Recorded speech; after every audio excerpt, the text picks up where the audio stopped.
Welcome to EVONA Origin Stories, the space podcast where we look to bring you extraordinary leaders from within the sector and their fascinating stories of early life, career, and how they broke into the space industry. This is episode 10. Our guest today started her space journey very young through science and math. STEM needs a huge rebrand. I think we can all agree, and our guest today is living proof that STEM is cool. She started reaching for the stars quite literally from as early as third grade, when she confessed to her parents she wanted to become an astronaut, which led her on to attending space camp as a sophomore in high school. Fast forward 20 years, and her career as a systems and operations engineer has not only seen her be on console for the first ever Dragon mission back in 2010, she was also instrumental in delivering and, more importantly, bringing back home Bob and Doug from the International Space Station in 2020. If that wasn't enough, she has now founded her own space company that focuses on operating systems for spacecraft and complex mission operations. Ladies and gentlemen, please welcome Laura Crabtree. Hey Laura, how you doing? I'm great. How's things? Busy? Yeah, really busy. I was thinking, I have an hour for this meeting. There's no way it's going to take an hour. And then it took more than an hour. So then I thought, well, I'm going to have to message Rich so that he's not wondering where I am. Always the way. Well, look, thank you ever so much for taking the time to do Definitely. This thing. We really appreciate it. Really excited to get into this. Yeah, I read over your questions and all's good. Now that I can talk about whatever I want, everything's on the table. Good. Well, look, again, thanks for taking the time to really, really appreciate it. We'll dive right in if that's okay. I'd like to start, I guess, for our listeners back from the early days of Laura Crabtree. Talk us through where you started in life, where you grew up, school, college, that sort of thing. Sort of how you found your way into your early career at Northrop Grumman. Oh my gosh, that's a great question. So I will just go back all the way maybe to like first grade.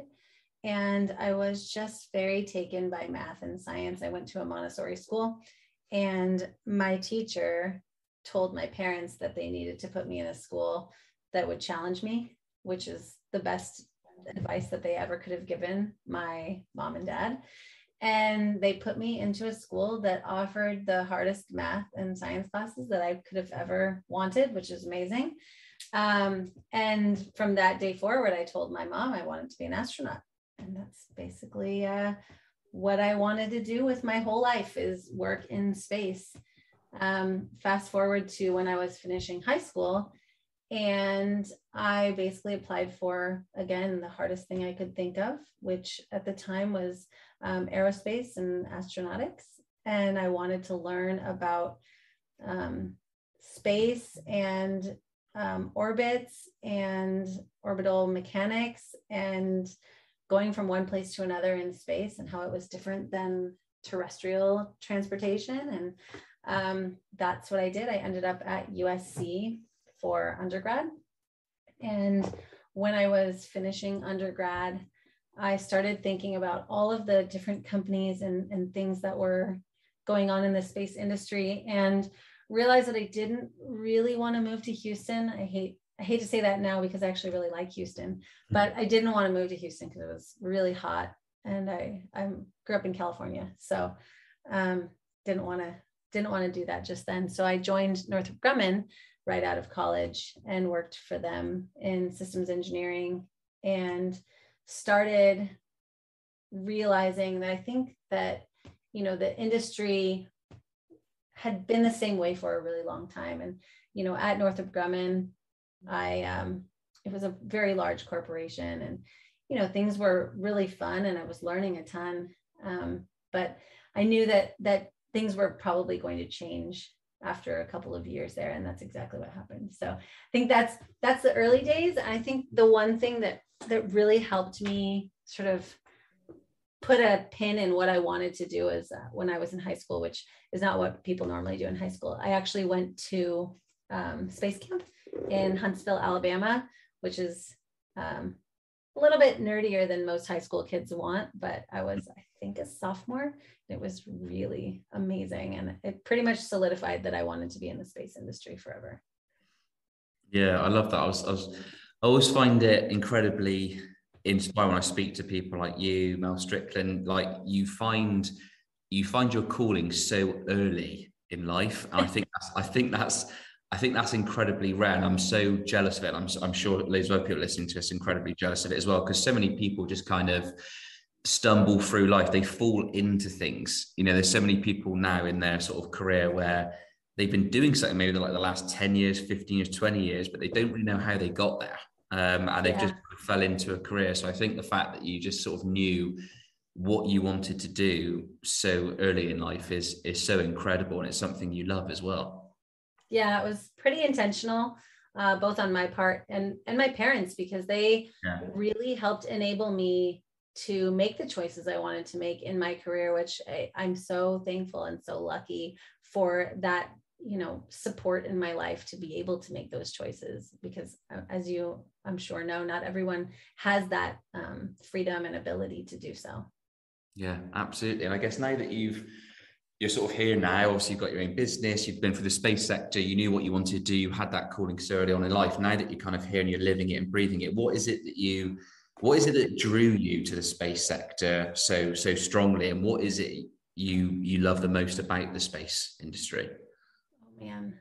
So what I think, I didn't know anything about the space sector, or when I was young, I was just always enamored by the things you can't touch, the things that seem unattainable. And I wanted to go to space. I wanted to allow people to go to space. I used to watch shuttle launches, you know, before school, and follow all of the different launches that were occurring when I was a young child. And then I watched a lot of sci-fi with my dad. So maybe we can thank him for a lot of sci-fi and nerdiness in my life. But that sort of picture of what could be created in the future is, I guess, what steered me towards it. And now that I'm in the space sector, I think the thing that I like the most is the people. I have found such a wonderful group of people in the space sector. And it has grown from the Northrop Grumman days to the SpaceX days to now the startup days. And it just keeps getting better. I am so enamored with all of the people in this industry. I mean, everyone's so welcoming and supportive, and I feel very lucky to have found it. Absolutely welcoming and supportive. I think, yeah, I'd echo those words. I think, well, I mean, I've only been doing this for the last 4 years now, and I couldn't agree more. I mean, the network of people, everybody, even people that you don't particularly know that well, that you've just been introduced to, everybody seems to want to collectively help each other and support each other. So it's true. Amazing. Every person that I meet says, oh, can I connect you to my friend that does XYZ and that has his own startup or her own startup, and you know, I've got to put you in contact with this person. They're so amazing, you would love them. And I am so happy to talk to so many wonderful people that, you know, every time I meet someone new, I'm introduced to 3 more new people, which is, again, you know, just wonderful. Absolutely. Well, if it's okay, we'd love to take the opportunity to touch on your time at SpaceX. Obviously, you played such a significant part in helping put the US back in the human spaceflight business. So, I mean, if you wouldn't mind just sort of talking us through that whole journey, that whole experience, and what it was like, how it was to play such a pivotal role in those missions over sort of spanning over a decade there. Yeah, it's hard to put into words what happened over the course of 11 years. Yeah. But I will say, when I started there, we were a relatively small team, and I believe it was around 700. I don't have the exact number, but this was in 2009, before we had flown Falcon 1. And when I started, most people in my close-knit circle were asking me what was wrong with me. Why did I leave this comfortable job at Northrop Grumman to work at a, quote, startup that had not yet launched anything and might go under?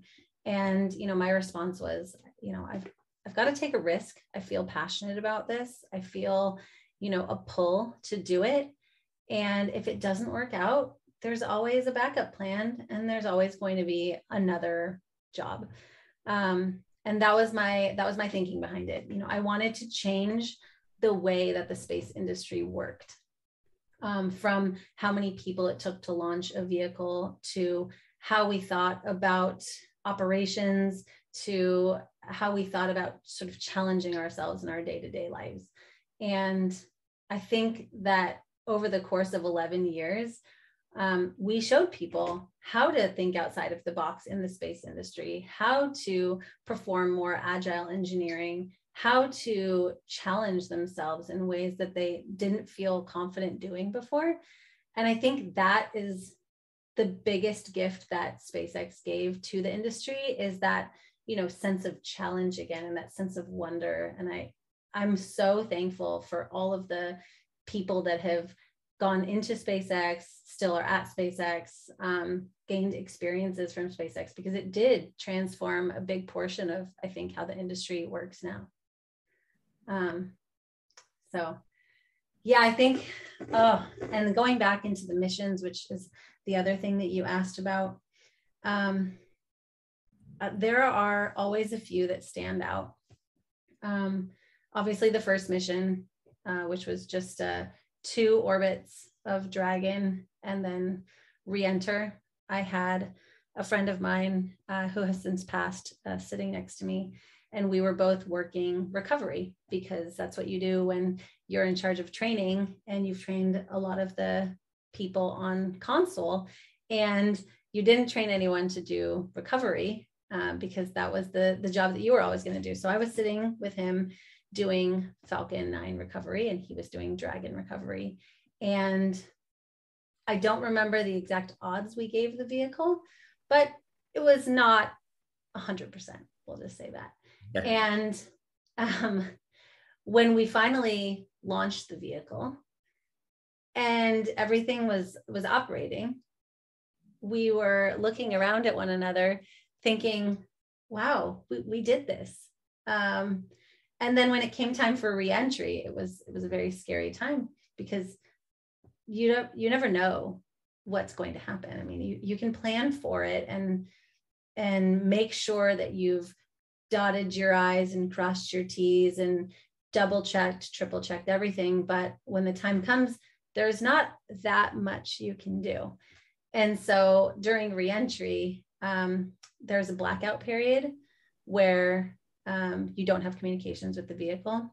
And all we could think in those minutes were, really hope we get a signal back from the vehicle at some point. And until it came back, there was a lot of held breath in the room. But when it landed in the water, it was a very pivotal moment. You know, we had just accomplished something that was huge. And then we were invigorated to get to the C2 mission, which, if you remember, was the first rendezvous of a private vehicle to the space station. And, you know, that mission was not a cakewalk by any stretch of the imagination. So that first mission, there was a long period between that first mission and the second mission. And it was definitely hard to get there. There were many, many long nights, many, many long days and sleepless nights, thinking, you know, what are the worst things that could happen?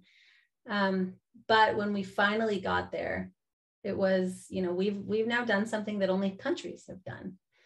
And the team that worked on that vehicle, especially on the operations side of things, were some of the most incredible humans. I mean, they were dedicated and talented and just really wonderful people to work with. And I don't think I could have asked for a better team. And the same can be said for the team that got Doug and Bob to station in 2020. You know, that was another mission where when I started on the program, we were still writing the proposal. And I wrote the proposal for a lot of the training and operation side of how we were going to train our astronauts, how we were going to train our ground operations team, and then how we were going to kind of get to the cadence which we now see SpaceX has gotten to. And that timing was about 5.5 years from when we wrote the proposal to when we finally got Doug and Bob to station. And it was a long time coming, but it just shows how much dedication and perseverance the people at SpaceX had over the course of those years. So I think those are the biggest experiences and the biggest kind of hurdles that we jumped through during those years.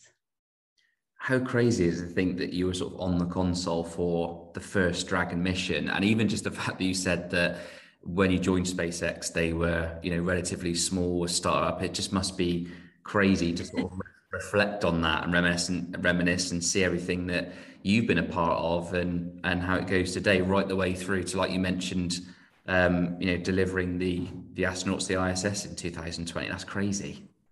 Yeah, I have to look back and sort of pinch myself because like I see pictures of myself in mission control, and I see videos of me sitting in the room with like tons of people behind me, and I have to like remind myself that I was there, because I as you know, I'm living a different life now.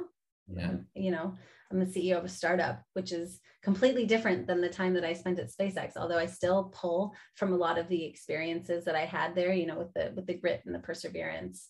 But it's something I have to continually remind myself, because it is real, and it is a wonderful thing that happened, especially in this dark time of 2020, when everybody was sitting at home. So that was a very cool shining moment of that year.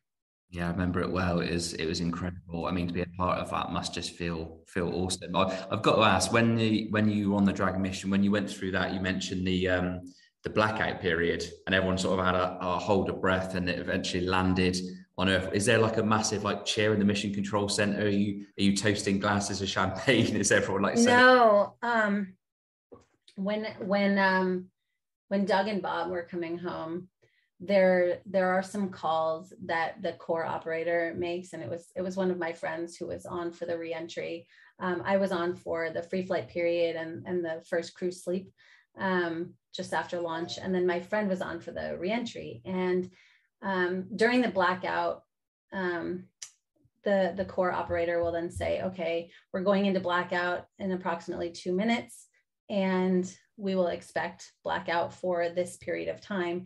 Now, the person on console and mission control will start trying to call the crew about, you know, a minute or 30 seconds before they expect the crew to be able to respond. And that person will likely make 1 or 2 phone calls until they hear the crew response. And it's always that like heart-stopping moment. I mean, you know that you've done everything possible, but there is that like very slim chance, right, that they don't respond. Either they're, you know, under high G, under stress, or something even more terrible has happened. But when Doug and Bob came back and said, you know, we're here, we see, you know, this altitude, and we're coming in at this speed, there were a lot of cheers. I wasn't in mission control at that time. I was actually upstairs at SpaceX. But I think at that point I started crying, because there was this massive relief in my whole body that I, you know, had just gone through this hugely, I don't say it traumatic, but like pivotal thing in my life that really affected me. I mean, these were my friends, and I was responsible for their well-being, and to know that they were coming home to their families was a huge relief to me. Yeah, it must have been such a high, but also after it all sort of happened and everyone was safe, it must have been so exhausting. Like, that's a huge adrenaline dump. Yeah. There was a long sleep after that. Good. Well, I think for all of us. Yeah, absolutely incredible achievement. And that's what I wanted to talk about next, is a bit around both really achievements and failures. I think with all the social media now, you see Instagram and Twitter and everything else. You all see like the highlight reel of people's successes and the achievements. You don't really see what goes on behind the scenes and all the grind, the sacrifices, you know, you spending all in mission control and sort of leading up to those pivotal points. So I guess over your, you know, your career, personal life, whatever it is, what would you sort of consider has been your biggest failure, but what have you learned from that? Oh my gosh, that's such a good question. I don't know if it was a failure as much, but over the course of the years, I did sort of let my identity at SpaceX define who I was. And I don't talk about it a lot, but I had a significant other right when I started at SpaceX, and he and I got married while I was at SpaceX. And then we also had 2 children. And I wanted to be there for my kids, but I also wanted to be there for my SpaceX family. And I let myself kind of choose one over the other more often than I would have liked. And I think it was really hard to strike a balance between having young children and working at a job like SpaceX, which did take a toll on me a little bit. And so I learned from that experience how to balance my life a little bit better and how to bucket my time a little bit better, rather than, waking up at the early hours and ignoring my family. I am now able to say, okay, between this hour and this hour, we have family time. And between this hour and this hour, I have work time. And later in the afternoon, like, I have family time and then I have work time again. So really finding the rhythm of my schedule was what came out of that. And I think that was hugely pivotal for me. That's amazing. I think there's so many people, myself included, by the way, that really struggle, especially when you're driven, ambitious. It's so hard to balance family. I've got 2 young daughters, and I still get really guilty now. They're 4 and 7. I feel like sometimes I am just missing parts of their life and them growing up. Yeah. So it's challenging. It's really hard to want to sort of have that drive and that sort of relentless ambition, something, and work hard, and also balance, family time as well. So it's true.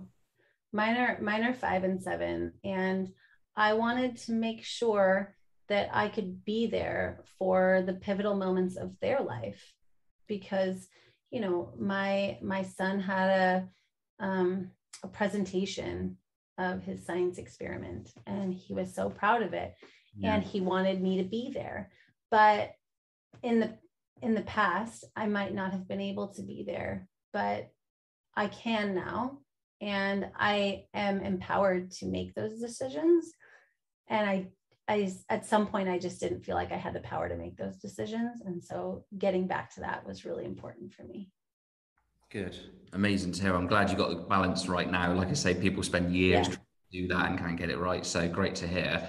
I know it's a hard thing to talk about, though, too, because, I do want to work as hard as possible, but I think we should talk more about being able to have all of the things you want, which includes, if you want to be able to hire a nanny, then you should. If you want to be able to be there for all of your kids' pivotal moments, then you should. If you don't want to have kids, then you should be able to make that choice as well. It's whatever means having it all for you. I think that's really important to define for yourself and really strive for that balance, work, life, play, travel, whatever it might be for you, because there's such a faux pas with talking about it these days. And I think we have to be more comfortable with it. Absolutely. Couldn't agree more. And on the flip side of that, on failures, what would you consider so far your greatest achievement career to date? Oh gosh. I think it's our first mission to station, because we proved not only to ourselves and to NASA and to the United States, but to the world, that a small company who some people have written off can do great things. And that really was the catalyst for a lot of the things to come, the award of the Commercial Crew Program, the success of the Commercial Crew Program, now with, the future of the Polaris program and Axiom. So all of those things were built on the foundation that we built back in 2012, which is, we can rendezvous at the space station. We can build a capsule that takes cargo to the space station. And everything else kind of stems from that, is in my mind, at least. Absolutely. Thank you. And I wanted, if it's okay, it'd be great. I'd love for you to sort of tell our listeners and give an overview, sort of snapshot of your business, Epsilon3. It'd be great just to talk to them about what you guys do, what your plan is. And it'd be great if you could talk them through, where do you see Epsilon3 over the next 5 years? That's a great question. So Epsilon3 was born out of a lot of the experiences that I had, both at Northrop Grumman, at SpaceX, and then a lot of the people that I talked to after I left SpaceX. I obviously worked a lot in the operations side of things, and I had seen a lot of tool development. I had seen a lot of different types of things be utilized for kind of organizing and executing your operations. And so what we came up with was, after talking to a bunch of space companies, realized that there isn't a cohesive platform for kind of planning and executing your operation when it comes to sort of your operational procedures. And so Epsilon3 makes all of the procedures of the past completely digital, with full traceability of actions that were taken. It also includes sort of the writing, reviewing, executing, and as run. And we're also incorporating command and telemetry. So when you think of your GUI that you're looking at to evaluate telemetry, we bring that into Epsilon3 so that you don't have to look elsewhere to run your operation. And I think the future of what we're going to do is not only obviously just in this procedure space, but in the entire sort of platform that helps companies run all of their billion-dollar missions and make sure there are no mistakes made, and make sure they have traceability of everything that they've done and when they did it. So that is the future of what we are doing. And we also want to integrate with a lot of the other tools that people are utilizing. So when it comes to requirements tools, or post-processing, or planning tools, or trajectory analysis, any of the other tools that people are utilizing, we want to help bring those things together so that you don't have to look 5 different places for what you're supposed to do and when you're supposed to do it. So hopefully that gives your listeners a pretty good picture of what we're doing and how we're going to get there. Amazing, thank you. And the next one I want to talk about was around advice. I'm sure over the years, and this sort of leads on more to the question after this one around mentors and all that kind of stuff and support. But what would you say over the years, and whether that's at college, at uni, in personal life, friends, family, anything professional, what would you say is the best and the worst advice that you've been given over the years? The worst advice that I've been given, I'll start with that. Someone told me, Laura, you can't have it all. And I said, well, you don't know what having it all means to me, so I'm just going to define that for myself and make it happen. The best advice doesn't have to do with work, but kind of has to do with kids, which is strange. And she said, you will never have enough money and you will never be ready to have kids. And I kind of think that goes the same with work, is you're always going to be striving for something else and you're never going to be completely ready, but you kind of have to just dive in and go for it. It's always going to be a little scarier than you want it to be. It's not going to be 100% comfortable, but nothing amazing ever came out of everyone being comfortable. Absolutely. Yeah, couldn't agree more. I think when you push yourself outside the comfort zone, I think that's why so many people say so stagnant over their career, because they never take the jump. They never take the plunge career. So yeah. And it's funny because people will say like, well, I don't have experience in the space sector. How am I going to get into it? And I think the thing for me is you have to have a passion and you have to know what you want to do. If somebody says, hey, I want to work in space, how do I do it? I said, well, what do you want to do? There's a million different things you can do in space. You can do Earth observation, you can do LEO, you can do GEO, you can do communications, you can do in space communications. I mean, you can do human exploration. There are not only a million different things to do in space, but there's also a million different roles at all of these companies that don't always have a space background. But I think the main common denominator of people in the space industry is a passion. They have a passion for something in the industry, some piece of the industry, some thing that they want to develop, something that they want to see happen. And that is kind of the theme that I see running through us. Yeah, absolutely. And that kind of ties on to the next question around resources. I think with those people that you're mentioning around, they want to get into the space sector. They don't know quite what they want to do, but they know they want to be in it. And people are trying, like us, we're trying to, I guess, demystify the space sector and try to make it accessible for everyone. Yeah. What would you say, sort of, again, over the years, whether that's through the educational system or, mentors, what has been the best sort of resources that you've identified and been able to utilize over the years, whether it be courses or programs or mentors that you found have helped you the most over your career? Yeah, I'd say things that have helped me probably aren't things that would help other people. But if I was new in the industry, I mean, this is going to sound really silly, but Twitter has such a good space culture that would be like my first stop. Is I would follow all of the astronauts on Twitter and I would learn as much as they are sharing. I would watch all of the YouTube videos from all the astronauts, and then I would go into LinkedIn and find all of the space companies and look at what they're doing and try to understand what their tech is, what's differentiating them, and sort of find where my passions lie. I would also subscribe to a bunch of the different newsletters that are out there. So I've got friends running a couple of newsletters. There's one called Orbital Index and there's one called Payload. Both of those newsletters have a lot of really good information.